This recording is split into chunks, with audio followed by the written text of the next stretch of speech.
A very good morning to all the students of 4th class। बेटा आज से हम आपके EVS का चैप्टर 3 द नॉर्थर्न प्लेन पढ़ना स्टार्ट करेंगे। इस चैप्टर में हम लोकेशंस के बारे में पढ़ेंगे, rivers, soil, Sutlej basin, Ganga basin, Brahmaputra basin के बारे में पढ़ेंगे। लोकेशन फर्स्ट टॉपिक है हमारा। To the south of Himalayas are located the great north Indian plane.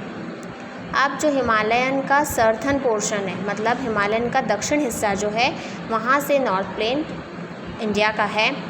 It is a vast plain area, और ये बहुत बड़ा प्लेन एरिया है। Stretching from Punjab in west to Assam in the east. तो ये पंजाब से शुरू होकर असम तक है, दैट मीन्स फैला हुआ है इतना। It's total length is about 2400 kilometre, but it width is not equal. अब इसकी जो लंबाई है वो 2400 किलोमीटर है, लेकिन जो इसकी विड्थ है, दैट मीन्स इसकी चौड़ाई है, वो इक्वल नहीं है। रिवर मतलब नदियाँ। Many river flow through the northern plains. Northern plain से कई सारी नदियाँ बहती हैं। रिवर सच एज गंगा, जैसे कि गंगा, यमुना, घाघरा, गंडक, कोशी, ब्रह्मपुत्र etc। ऐसी बहुत सारी और नदियां हैं जो नॉर्थर्न प्लेन से बहकर आती हैं। Flow down from Himalayas while the Chambal, Betwa, Son etc flow down from the southern plateau.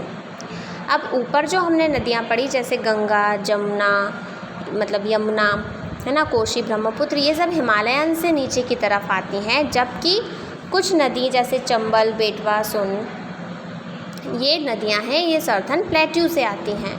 The Himalayan river are perennial and have water throughout the year, while the river of plateau being seasonal have very little water in summer। अब मैंने आपको previous chapter में भी perennial का मतलब समझाया था कि पूरे साल इन वाटर बॉडीज़ में पानी भरा रहता है। तो यहाँ पे यही कहा गया, वो नदियाँ जो हिमालयन रिवर की हैं, हिमालयन रीजन से रिवर्स आई हैं, वो पीरियड रिवर्स कहलाती हैं, क्योंकि उनमें पूरे साल पानी रहता है।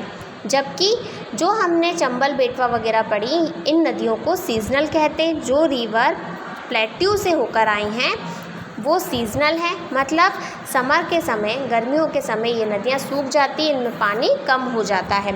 लेकिन बाकी जो नदियाँ हैं, गंगा, यमुना, ब्रह्मपुत्र, कोशी, ये सारी थ्रू आउट द ईयर इनमें पानी रहता है, ये सूखती कभी भी नहीं है।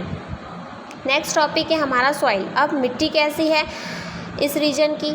For millions of year this river has been bringing down fertile alluvial soil with them. अब कई सालों से ये जो नदियाँ हैं अपने साथ उपजाऊ मिट्टी लेकर आती हैं। सॉइल बहुत सारे टाइप की होती है, ये हम आगे पढ़ेंगे। यहाँ पे जिस सॉइल के बारे में बात की वो एलुवियल सॉइल है। The alluvial soil is very soft and fertile. ये जो मिट्टी होती है बहुत सॉफ्ट, कोमल होती है और बहुत उपजाऊ भी होती है। Thus the northern plain are very fertile.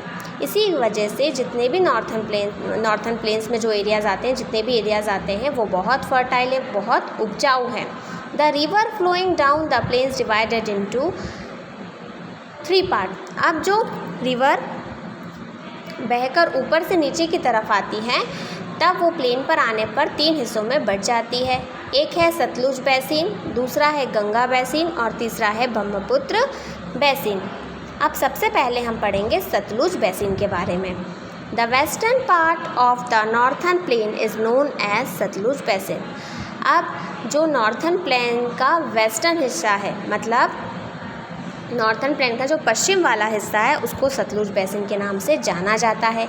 Punjab and Haryana lies in very basin, और इस बेसिन में पंजाब और हरियाणा आते हैं। The Sutlej and its tributaries flow toward the south western direction.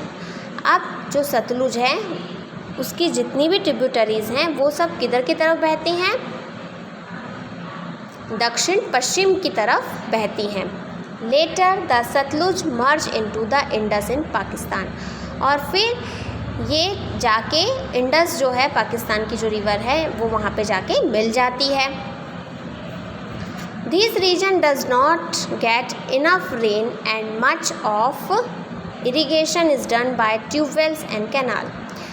यहाँ पे बारिश इतनी ज़्यादा नहीं होती है, इसलिए यहाँ सिंचाई के लिए ट्यूबवेल या कैनाल मतलब नहर का यूज़ किया जाता है। The main crop of the region is wheat. यहाँ का मुख्यतर जिस अनाज की खेती की जाती है वो गेहूँ है। उसके अलावा besides cotton, sugarcane, rice, gram etc. उसके अलावा यहाँ कॉटन, शुगर कैन मतलब गन्ना, कॉटन तो आप सभी जानते हैं रुई को कहते हैं, राइस चावल, ग्राम अलग अलग प्रकार की दालें या चने एंड अदर इम्पॉर्टेंट क्रॉप। इसके अलावा भी बहुत सारे इम्पॉर्टेंट क्रॉप्स की खेती यहाँ पे की जाती है।